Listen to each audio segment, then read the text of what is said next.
अगर कोई बीमार होता है, हम ये तो नहीं पूछते नहीं भाई साहब दवाई कब बंद हो रही है, दवाई अब बंद कर दें, प्लास्टर उतार दें।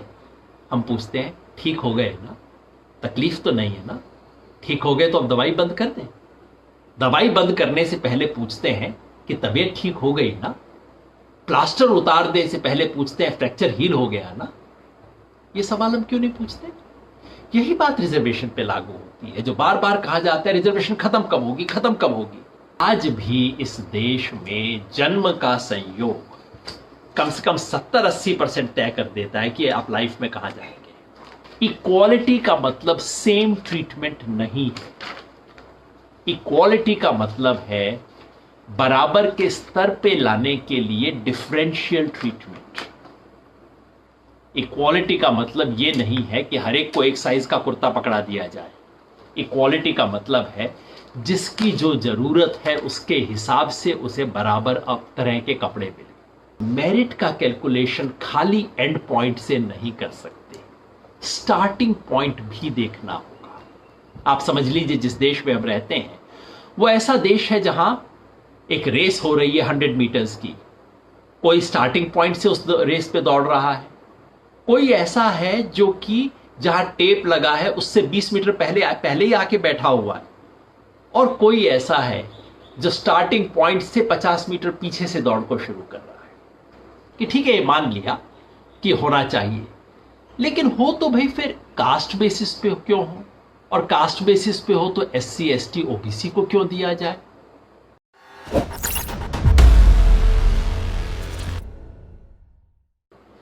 सवाल आरक्षण का, रिजर्वेशन का, मैंने देखा है, जैसे मैंने पिछली बार कहा था ना हिंदू मुसलमान के सवाल पे, कुछ सवाल ऐसे हैं इस देश में, औरतों का सवाल, कश्मीर का सवाल, रिजर्वेशन का सवाल, हिंदू मुसलमान का, अच्छे खासे लोगों का संतुलन बिगड़ जाता है। अचानक जन्म का संयोग हावी हो जाता है और बाकी सब हमारी सोच इधर उधर हो जाती है। सो मेरा अनुरोध होगा कि इस सवाल पे भी हम संतुलित तरीके से सोचें, अपनी बात को रखें, और फिर मेरी कोशिश होगी कि आज रिजर्वेशन के इस सवाल पे हम एक बैलेंस्ड अप्रोच बनाएं, बैलेंस, इन्फॉर्म। दुनिया भर में इस तरह के सवालों पे चर्चा होती है, भारत कोई एकमात्र देश नहीं है। दुनिया में कहीं पे रेस के सवाल को लेके होती है, कहीं दूसरी चीजों से लेके होती है। दुनिया भर के समाज में कोई ना कोई इनइक्वालिटीज होती है, और उन इनइक्वालिटीज को कैसे ठीक किया जाए इसके बारे में बहस होती है, होनी चाहिए।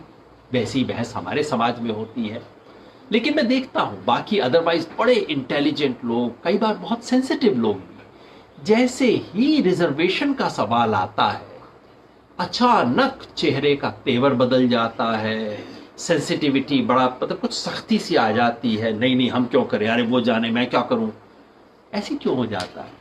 थोड़ा हम कोशिश करें कि हम इस सवाल पे एक बैलेंस्ड ऑब्जेक्टिव तरीके से सोचें। तो कुछ आंकड़े भी मैं आपके सामने रखूंगा, कुछ बेसिक बात रखूंगा। ख्याल से स्टार्टिंग पॉइंट होना चाहिए एक आइडियल। हम कैसी दुनिया चाहते हैं? हम एक ऐसी दुनिया चाहते हैं जिसमें हर व्यक्ति को इक्वालिटी ऑफ अपॉर्चुनिटीज हो, इक्वालिटी ऑफ अपॉर्चुनिटीज। मैं ये नहीं कह रहा कि हर कोई बराबर हो।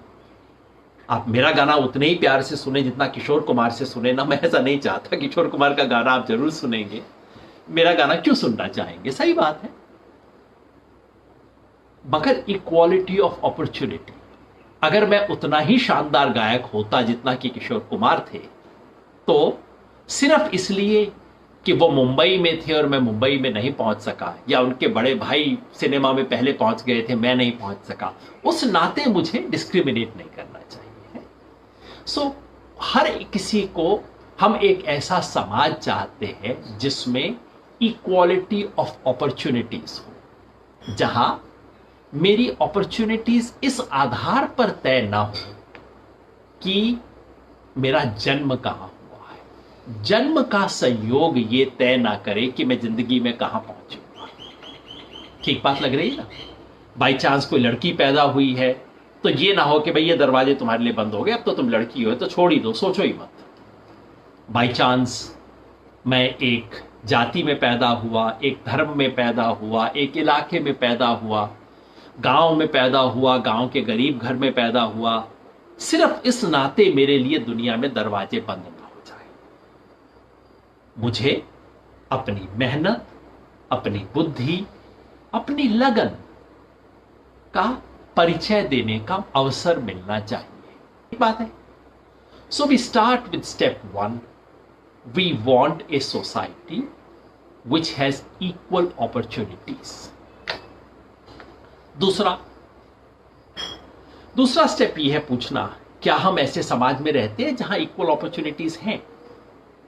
अभी मैं नहीं पूछ रहा, अभी आप एकदम कहेंगे कास्ट नहीं, ये है वो है, अभी 1 मिनट के लिए उसे रोक दीजिए, उसमें भी आएंगे, सब बात करेंगे, खुल के बात करेंगे, किसी चीज पे छोड़ेंगे नहीं। लेकिन मैं सिर्फ दूसरी बात पूछना चाहता हूं, क्या आपको लगता है कि हमारे समाज में इक्वालिटी ऑफ अपॉर्चुनिटीज है? कोई लंबी चौड़ी एविडेंस की जरूरत नहीं है। सच बात यह है कि आप आज भी इस देश में जन्म का संयोग कम से कम 70-80% तय कर देता है कि आप लाइफ में कहां जाएंगे। मेरे गांव के स्कूल में पढ़ने वाली वो लड़की जिसके पिताजी दिहाड़ी की मजदूरी करते हैं, वो लड़की के बारे में मैं कह सकता हूं कि ये लड़की IAS अफसर तो नहीं बनेगी, ये मेडिकल कॉलेज में तो नहीं जाएगी, ये फला तरह के काम तो नहीं करेगी, बहुत मेहनत कर लेगी तो हो सकता है इसकी किस्मत बड़ी कमाल की होगी तो स्कूल टीचर बन सकती है, भाई उससे फालतू नहीं है ना। तो हम जिस समाज में रहते हैं उसमें इनइक्वालिटीज हैं। हम ऐसे समाज में नहीं रहते जिसमें इक्वालिटी ऑफ अपॉर्चुनिटीज है।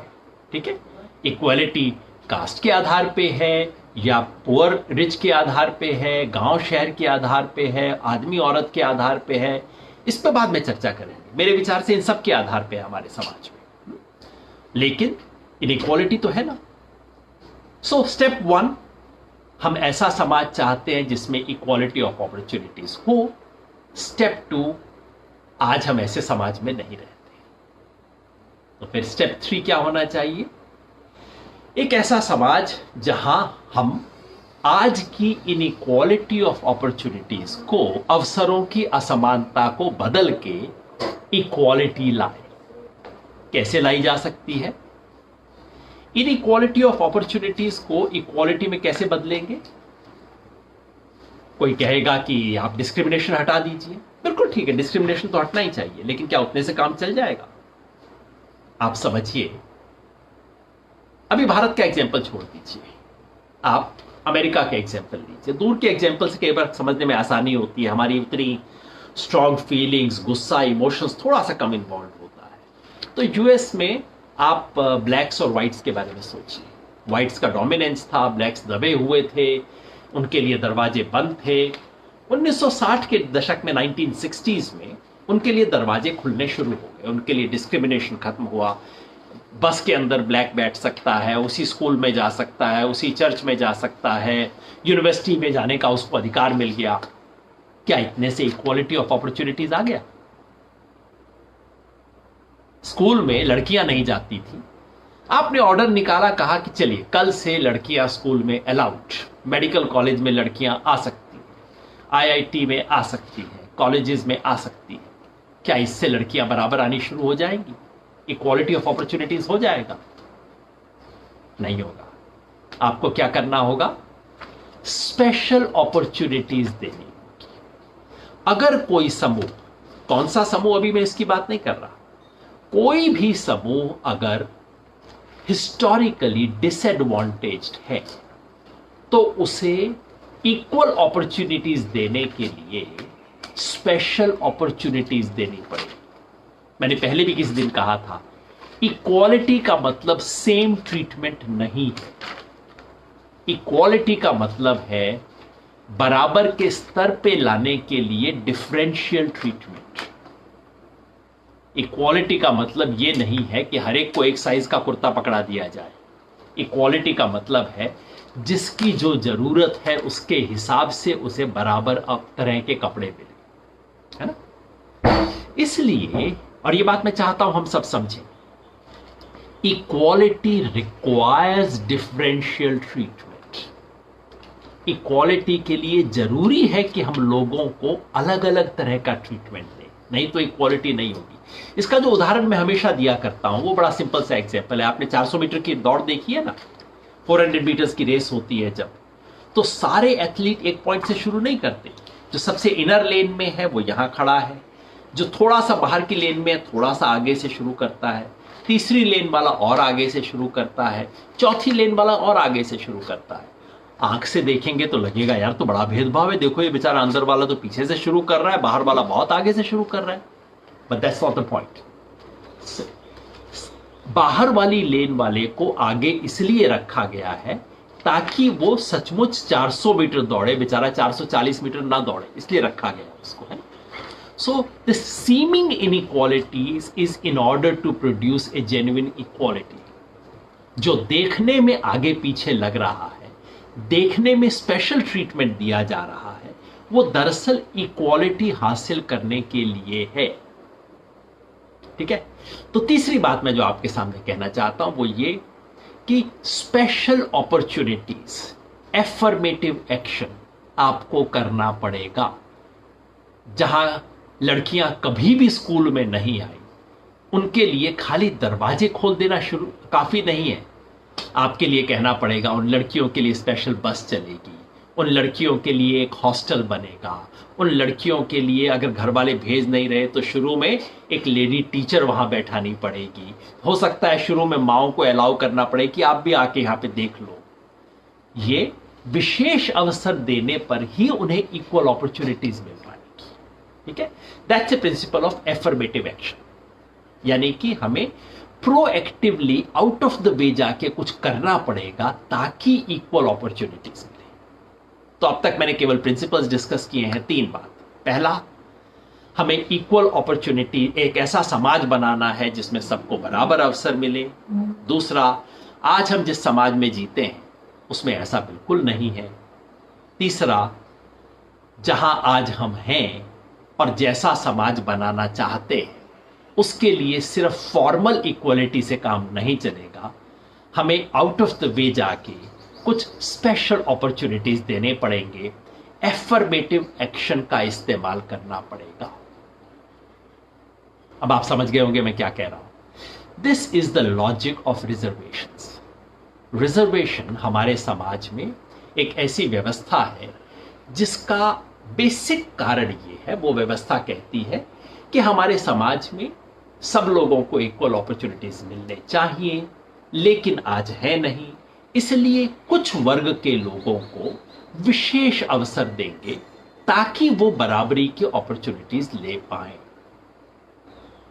किसे मिलता है? रिजर्वेशन मिलता है SC ST OBC को, रिजर्वेशन मिलता है फिजिकली हैंडीकैप्ड को, कई जगह पे अभी भी औरतों के लिए रिजर्वेशन है, कुछ जगहों पे एक्स आर्मी पर्सन्स के लिए रिजर्वेशन है, अलग अलग कैटेगरीज हैं। बहस उन सब के बारे में नहीं होती, बहस होती है SC ST OBC। और बहस ये होती है कि कास्ट के बेसिस पे क्यों किया जा रहा है। 2 तरह की बहस है। पहली बहस तो ये है कि भाई ऐसा होना ही क्यों चाहिए। दूसरी बहस ये है कि हो तो कास्ट बेसिस पे क्यों हो। पहली बहस का तो मैंने जवाब दिया, ऐसा होना ही क्यों चाहिए। मैं चाहता हूं कि थोड़ा सा हम दिल खोल के इसके बारे में बात करें, अपने मन के दरवाजे बंद करके इस सवाल पे बात ना करें। क्योंकि जब हम खुद आते हैं, बिहार से हम दिल्ली आते हैं, देखते हैं यहां इंग्लिश में गिटपिट हो रही है और हमें लगता है इंग्लिश कम आती होगी, लेकिन दिमाग तो मेरा कम नहीं है, खाली इंग्लिश के आधार पे क्यों हो रहा है ना। तो उस वक्त हमें लगता है कि नहीं, अंग्रेजी के आधार पे ना देखो, मेरी मेरिट को मेरे तरीके से देखो। तो मेरिट चाहते हैं, लेकिन मेरिट को हम चाहते हैं कि ठीक तरीके से देखा जाए। तो पहली बात तो यह है कि ऐसा होना चाहिए। मेरिट शब्द का जिक्र आ गया तो मैं 2 मिनट और कह देता हूं मेरिट होती क्या है, क्योंकि बार बार मेरिट के बारे में चर्चा होती है और मेरिट इंपॉर्टेंट बात है, लेकिन मेरिट क्या है? क्या एग्जाम के मार्क्स मेरिट है? आप जरा सोचिए, 12th के मार्क्स आ जाते हैं, हम कहते हैं इतना मेरी मेरिट है, बताइए 96% मार्क्स हैं, किसी 82% मार्क्स वाले को क्यों एडमिशन दिया जा रहा है? 1 मिनट के लिए सोचिए, मेरिट क्या है? मेरिट वो होनी चाहिए, मैंने अपनी हिम्मत, अपनी क्षमता, अपनी बुद्धि से जो कुछ हासिल किया वो मेरिट है। लेकिन मेरे पापा ने, मेरी मम्मी ने जो अपॉर्चुनिटीज मुझे मुफ्त में उपलब्ध करवा दिए वो तो मेरी मेरिट नहीं है ना। Merit is the distance that I have covered on my own. मतलब सोचिए, मैंने शुरू में कहा था मेरे गांव की बच्ची, मेरे गांव की वो बच्ची जिसके पिताजी 8वीं पास हैं, जिसकी माँ पढ़ी हुई नहीं है, जो गांव के स्कूल में जा रही है, पिताजी दिहाड़ी की नौकरी करते हैं, पड़ोस की जूते की फैक्ट्री के अंदर काम करने जाते हैं, जिसके घर में ना कोई किताब है, बस आजकल टीवी है, किताब नहीं है, अखबार नहीं आता, कोई पढ़ने की संस्कृति नहीं है, उसमें और शहर में पढ़ने वाली मेरी बेटी, जिसकी माँ भी टीचर, जिसके फादर भी टीचर, जो कि अंग्रेजी पढ़ते हैं, दुनिया भर के अखबारों को देखते हैं, जो एक बड़े स्कूल में जाती है, जिसको टीचर पढ़ाते हैं, इन दोनों की मेरिट को हम कैसे जज करें? दोनों के एग्जाम के रिजल्ट देख लें और कह दें अच्छा तेरे 90% आए हैं, उसके तो 60% आए हैं, ये मेरिट है? कैसे मेरिट कैलकुलेट करें? मेरिट ऐसे कैलकुलेट करनी चाहिए कि हम सोचें कि अगर वो गांव की बच्ची अगर बिल्कुल कुछ ना पढ़ती, कुछ ना करती, तो उसको क्या मार्क्स आते, और वो अपनी मेहनत से कहां तक पहुंची है, उसका स्टार्टिंग पॉइंट क्या है?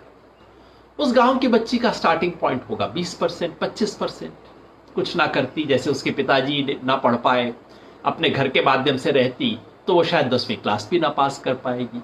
तो समझ लीजिए 1 मिनट के लिए कि उसका स्टार्टिंग पॉइंट है 30। और आप समझिए हमारे शहर में पढ़ने वाली बेटी, उसकी माँ पढ़ाने वाली, उसके पिताजी पढ़ाने वाले, उसकी नानी उसको फिजिक्स पढ़ा सकती है, उसके दादा उसको कुछ पढ़ा सकते हैं, उस बच्ची का स्टार्टिंग पॉइंट क्या होगा? अगर डफर भी होगी, कुछ ना पढ़ेगी, पढ़ने में कोई इंटरेस्ट नहीं होगा, तब भी उसको 70% मार्क्स आ जाएंगे, है ना? तो क्यों ना करें ऐसा कि हम उनकी मेरिट ऐसे कैलकुलेट करें कि उस बच्ची के जितना भी स्कोर आता है, मान लीजिए उस गांव वाली बच्ची का स्कोर आता है 65%, तो उसको 65 - 25 कर दीजिए, उसकी खुद की मेरिट है 40। और ये शहर में बहुत प्रिविलेज बैकग्राउंड में पढ़ने वाली बच्ची, अभी मैंने बच्ची का कंपैरिजन किया है, लड़का करता तो और बदल जाता, उसका मान लीजिए स्टार्टिंग पॉइंट है 70, उसको आगे 95% मार्क्स। अब आप बताइए किसकी मेरिट ज्यादा है? हाँ, इसकी तो 25 आई सिर्फ मेरिट। जो 95% मार्क्स ले रही है उसकी अपनी मेरिट 25 है, और जो 65% ले रही है उसकी मेरिट 45 है। हो सकता है कैलकुलेशन सही हो सकता है कैलकुलेशन सही ना हो। All I am trying to say is कि आप मेरिट का कैलकुलेशन खाली एंड पॉइंट से नहीं कर सकते, स्टार्टिंग पॉइंट भी देखना होगा। आप समझ लीजिए जिस देश में हम रहते हैं वो ऐसा देश है जहां एक रेस हो रही है 100 मीटर्स की, कोई स्टार्टिंग पॉइंट से उस रेस पे दौड़ रहा है, कोई ऐसा है जो कि जहां टेप लगा है उससे 20 मीटर पहले ही आके बैठा हुआ है, और कोई ऐसा है जो स्टार्टिंग पॉइंट से 50 मीटर पीछे से दौड़ को शुरू कर रहा है। कैसे हम देखें उस दौड़ का रिजल्ट? क्या वो जो 20 मीटर पहले बच्चा आके खड़ा हुआ है वो दौड़ के 20 मिनट में आ जाएगा, 20 मीटर पार कर लेगा, हम तालियां बजाना शुरू कर दें, वाह वाह वाह क्या मेरिट है, क्या कमाल कर दिया तुमने? या कि हम कहें नहीं बेटा तुमने तो शुरू ही 80 से किया था, ये कैसे हुआ? ये करना पड़ेगा ना। That is true merit. So point 1, हमें समाज में इस तरह के एक सिस्टम ऑफ स्पेशल अपॉर्चुनिटीज बनाना पड़ेगा, सिर्फ फेयरनेस के लिए, सिर्फ इक्वालिटी के लिए, इक्वल अपॉर्चुनिटीज के लिए। दूसरा सवाल यह है किस बेसिस पे हो। यहां पे बहुत बहस होती है इंडिया के अंदर कि ठीक है ये मान लिया कि होना चाहिए, लेकिन हो तो भाई फिर कास्ट बेसिस पे क्यों हो, और कास्ट बेसिस पे हो तो SC ST OBC को क्यों दिया जाए? अब हम इस सवाल पे आते हैं।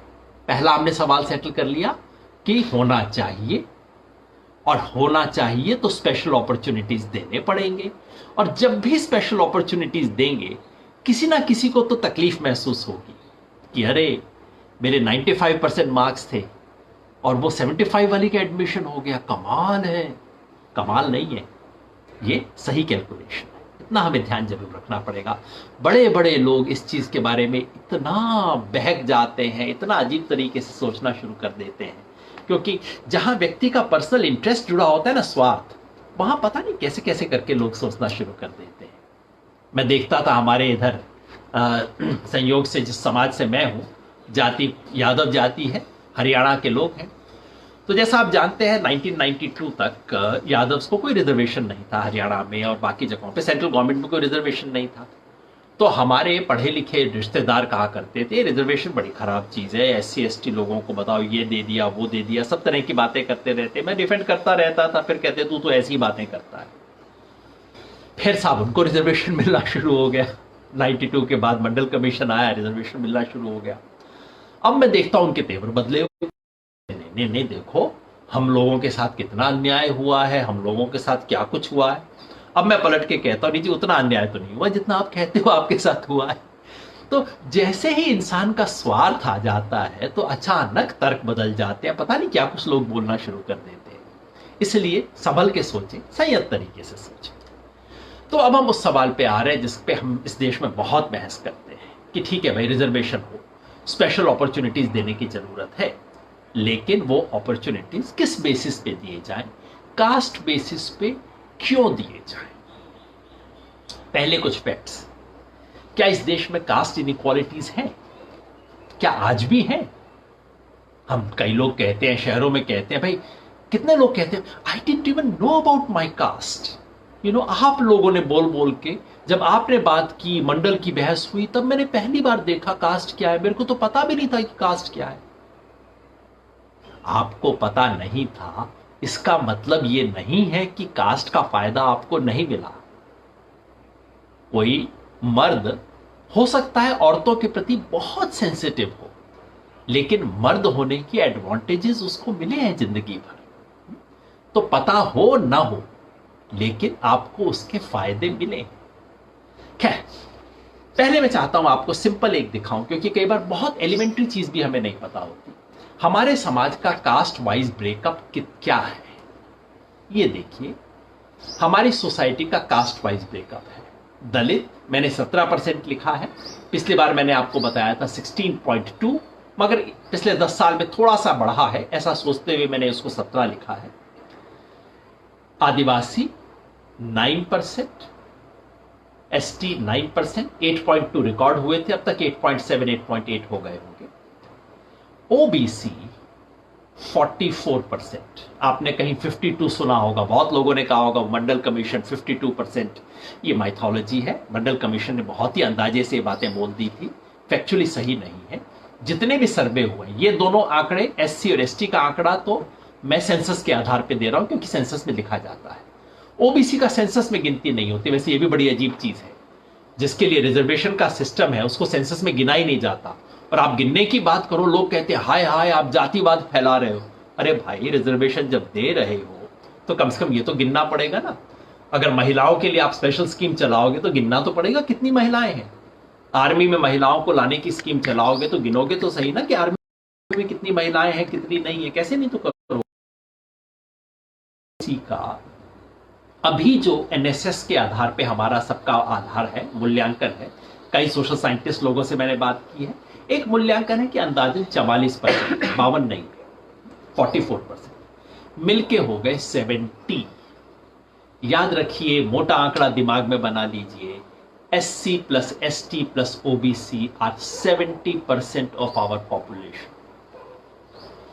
तो बाकी 30% अपर कास्ट, ना ना ना ना, एक और कैटेगरी रह जाती है, 30% जनरल। जनरल में बाकी कौन बच गए? जनरल में अभी कुछ बच गए। देखिए, OBC में कुछ मुस्लिम्स तो आ गए, लेकिन काफी मुस्लिम है जो OBC में नहीं आते हैं। सिख, कुछ सिख तो SC में आ गए, थोड़े से OBC में भी आ जाते हैं, लेकिन काफी सिख हैं जो कि ना SC है ना OBC है। और क्रिश्चियंस कुछ तो OBC में है, लेकिन क्रिश्चियन SC नहीं हो सकते, ST हो सकते हैं। तो इस सब के लिए अनुमान तय करके बहुत ब्रॉडली मैंने 10% और बाहर कर दिए, यानी कि जो जनरल हैं लेकिन हिंदू नहीं, सिख है, क्रिश्चियन है, मुस्लिम्स है, उसको निकाल दिया तो बच गए 20%। सिर्फ 20% अपर कास्ट हिंदूज हैं इस देश में, और उसमें भी अगर महिलाओं को निकाल दिया जाए तो Hindu upper caste Hindu males ये सिर्फ 10% है हमारे देश की पॉपुलेशन का। ये मैं इसलिए कह रहा हूं कि अब आप जहां हैं वहां थोड़ा सा निगाह घुमा के देख लीजिए। आप किसी ऑफिस में काम करते हैं, आपके फ्रेंड्स का सर्कल है, आप किसी टीवी स्टूडियो में बैठे हैं, आप किसी टॉप एजुकेशनल इंस्टीट्यूशंस के अंदर क्लास में बैठे हैं, स्टूडेंट्स हैं, कहीं टीचर्स हैं, कंपनी के सीईओज हैं। सिर्फ मन में एक हल्का सा कैलकुलेशन कर लिया कीजिए, अच्छा ये जो 10 लोग दिख रहे हैं इनमें से क्या 7 लोग SC ST OBC है? ये 2 होने चाहिए अपर कास्ट हिंदूज होने चाहिए। कितने हैं? मैं आपको एक अनुमान दिखाता हूं। पिछले साल एक सर्वेक्षण आया, ये ऑक्सफैम ने किया है, इंडिया के मीडिया के बारे में। इंडिया के मीडिया में अपर कास्ट हिंदूज कितने हैं? ऑक्सफैम का सर्वे है 2019 का।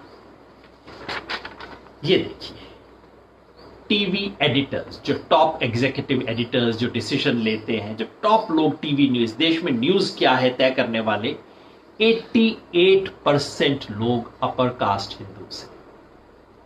जो टीवी पैनलिस्ट बैठ के ज्ञान देते हैं मेरे जैसे लोग, उनमें से 70% हैं।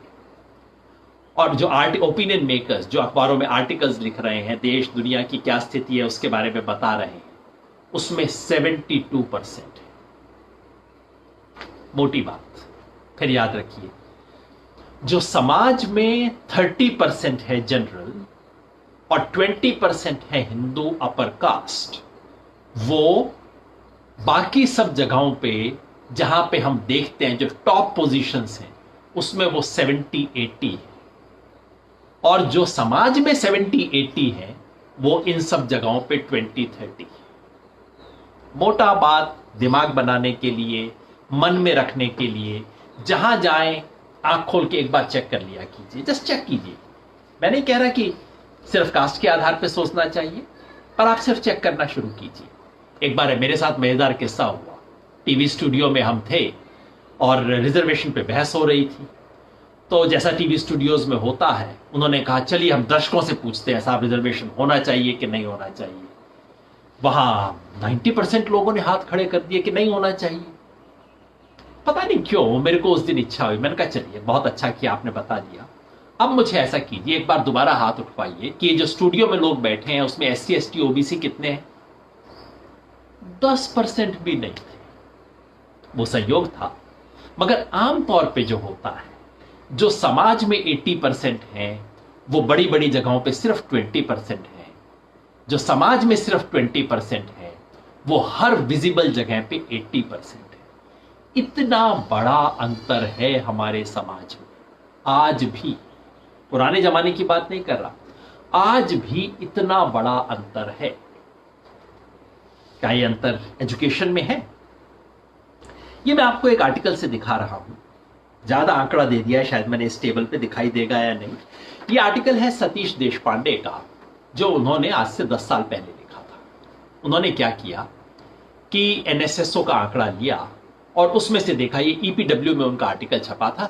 प्रोफेसर सतीश देशपांडे वैसे मेरे प्रिय लेखकों में से हैं। कास्ट के सवाल पे, इनइक्वालिटी के सवाल पे, रिजर्वेशन के सवाल पे बहुत सुंदर लिखते हैं और मैं तो बहुत सीखता रहता हूं उनकी बातों से हमेशा। आप भी पढ़िएगा, Satish Deshpande, caste, inequality, education, higher education, कुछ भी गूगल कर लीजिए, आपको उनके अनेक लेख मिल जाएंगे, पढ़िएगा। ये उनका EPW में लेख है, जिसमें उन्होंने NSSO के आंकड़े देखते हुए ये देखा कि ये जो अलग अलग कैटेगरीज हैं, आप पढ़ पा रहे होंगे, हिंदू UC मतलब अपर caste, Hindu OBC, Hindu SC, Hindu ST, Muslims, ये लोग मेडिकल कॉलेजेस में, इंजीनियरिंग कॉलेजेस में और ग्रेजुएट्स में इनका प्रोपोर्शन कितना है? हमने देखा ना, जो समाज में 20% है। वैसे ये आंकड़ा सिर्फ अर्बन एरियाज के बारे में है। अर्बन एरियाज में अपर कास्ट का पॉपुलेशन थोड़ा सा ज्यादा होता है, 30-35% के करीब होता है। ये शिक्षा में कितने हैं? ये देखिए, आपको दिख रहा है 67% मेडिकल कॉलेजेस में। मेडिकल कॉलेजेस के 2/3 स्टूडेंट्स NSSO के आंकड़े के हिसाब से अपर कास्ट के थे। तो जो लोग समाज में 1/3 से कम है वो यहां 2/3 से ज्यादा है।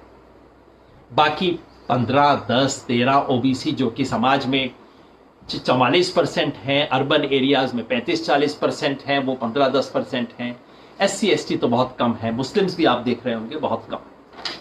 इसको आप चेक करना चाहें तो आप ऐसा कीजिएगा, एक आता है हर साल एनुअल हायर एजुकेशन सर्वे, भारत सरकार निकालती है, जिसके अंदर इस तरह के आंकड़े दिखाई देते हैं। मैंने इन आंकड़ों को पिछले साल चेक किया था।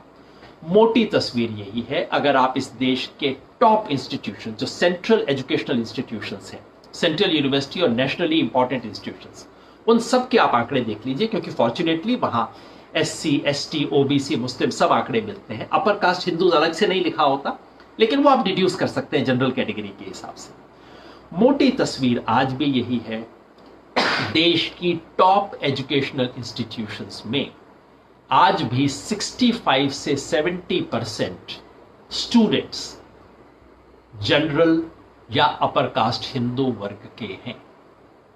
यह तो तब जबकि रिजर्वेशन लागू है, उसके बाद भी यह हालत है। टीचर्स में 70% से ज्यादा टीचर्स सिर्फ इसी कैटेगरीज के हैं। तो मोटी बात ये, आज भी कास्ट इनइक्वालिटीज हैं समाज में, हैं, बड़े पैमाने पर है।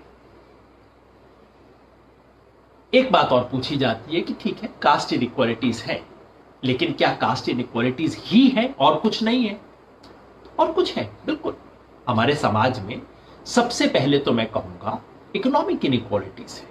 अमीर गरीब का अंतर बहुत भारी अंतर है। जेंडर इनइक्वालिटीज है, मर्द औरत का अंतर, और गांव शहर का अंतर।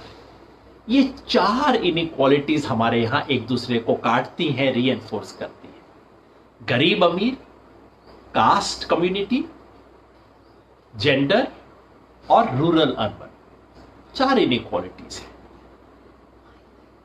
इनमें से क्या कोई एक इनइक्वालिटी बाकी सबको समझा देती है? जैसे कई लोग मुझसे कहते हैं कि भाई गरीब का देखिए ना, सीधा इकोनॉमिक बेसिस पे आप देख लीजिए, जो गरीब है उसके साथ इनइक्वालिटी है, उस गरीब के बेसिस पे आप कर दीजिए। मैं मानता हूं गरीब अमीर की इनइक्वालिटी बहुत बड़ी इनइक्वालिटी है। इनके बारे में इस तरह के स्थूल सवाल मत पूछिए कि अरे इस देश में कास्ट इनइक्वालिटीज खत्म नहीं हुई, 70 साल हो गया, बताइए अब क्या करें ना। प्रश्न ये पूछिए, 70 साल पहले जहां हम थे, क्या उससे कुछ बेहतर हुआ इस रिजर्वेशन के चलते? क्या स्थिति थोड़ी बेहतर हुई है? या यूं पूछिए, अगर रिजर्वेशन ना होता तो हम किस स्थिति में होते? क्या हम आज उससे बेहतर स्थिति में हैं? आप खुद ही देख लीजिए, कहीं भी देख लीजिए, आपको अंतर साफ दिखाई देगा। इन रिजर्वेशन के चलते पहली बार खास तौर पे SC और ST वर्ग में एक नया वर्ग आया है जो पढ़ लिख रहा है, जो अपनी आवाज उठा रहा है, जो अब एक ऐसे स्तर पे पहुंचा है जहां वो अपने समाज को पूरा साथ ले जा रहा है। इससे बहुत बड़ा फर्क पड़ा है, हमारे समाज का चेहरा बदला है। किसी गांव में चले जाइए, पूछिए अलग अलग परिवारों की क्या स्थिति है, 70 साल पहले थी, अब क्या हो गई है, क्या बदलाव हुआ है। आप देखेंगे बदलाव हुआ है। कम से कम एक छोटा वर्ग पैदा हुआ है जो नहीं होता अगर रिजर्वेशन ना होता। पलट के दूसरा सवाल पूछा जाता है, तो फिर हो गया ना जी, 70 साल तक कर दिया, अब तो बंद कर दे ना। ये भी अच्छा तर्क नहीं है। अगर कोई बीमार होता है, हम ये तो नहीं पूछते नहीं भाई साहब दवाई कब बंद हो रही है, दवाई अब बंद कर दें, प्लास्टर उतार दें। हम पूछते हैं ठीक हो गए ना, तकलीफ तो नहीं है ना, ठीक हो गए तो अब दवाई बंद कर दें। दवाई बंद करने से पहले पूछते हैं कि तबीयत ठीक हो गई ना। प्लास्टर उतार दे से पहले पूछते हैं फ्रैक्चर हील हो गया ना। ये सवाल हम क्यों नहीं पूछते? यही बात रिजर्वेशन पे लागू होती है, जो बार बार कहा जाता है रिजर्वेशन खत्म कब होगी, खत्म कब होगी। उन्हें यह पूछना चाहिए कास्ट इनइक्वालिटीज खत्म कब होगी? जिस दिन खत्म हो जाए उस दिन बंद कर देना चाहिए। देखिए, रिजर्वेशन का फायदा उसी को मिलता है जो 10वीं 12वीं क्लास तक पढ़ाई कर लेता है। ज्यादातर गरीब, ज्यादातर दलित, ज्यादातर ओबीसी के बच्चे तो वहां तक पहुंच ही नहीं पाते। जो पहुंचेगा नहीं उसको कैसे फायदा मिलेगा? तो सबसे बड़ी जरूरत है स्कूली एजुकेशन को इंप्रूव करने की। रिजर्वेशन से भी ज्यादा बड़ा औजार है सरकारी स्कूल में अच्छी शिक्षा। ये दिलवा दे, रिजर्वेशन ज्यादा इफेक्टिव हो जाएगा, रिजर्वेशन की जरूरत धीरे धीरे कम हो जाएगी। सरकारी स्कूल में बेहतर एजुकेशन, पॉइंट नंबर 1, सबसे बड़ा पॉइंट मेरे हिसाब से अगर आप मुझसे पूछें। दूसरा, इंडियन लैंग्वेजेस, जिसके बारे में मैं कह ही चुका हूं। जिस दिन इस देश में हिंदी में MBBS होनी शुरू हो गई, BE होनी शुरू हो गई और नौकरी देते वक्त आपकी इंग्लिश का टेस्ट नहीं हो, उस दिन एकाएक गरीब घर के बच्चे ज्यादा आने शुरू हो जाएंगे। एकाएक इसमें गांव के, दलित, OBC सबकी सिचुएशन बेहतर हो जाएगी, क्योंकि इंग्लिश एक छलनी है। इस देश में ऑलरेडी जो प्रिविलेज्ड हैं उनको एडिशनल प्रिविलेज देने की छलनी है इंग्लिश। इस छलनी का प्रयोग करना बंद करवा दीजिए, एक झटके में इस देश के जो इनइक्वालिटीज हैं काफी कम हो जाएगी। इंग्लिश से मुझे कोई बैर नहीं है, पढ़ता हूं, लिखता हूं, मजे भी लेता हूं, लेकिन इंग्लिश भाषा के जरिए जो डोमिनेंस है, इंग्लिश की जो हेजमनी है, इंग्लिश का जो दबदबा है, इंग्लिश की जो ये ठेकेदारी है, इसको तोड़ने की जरूरत है।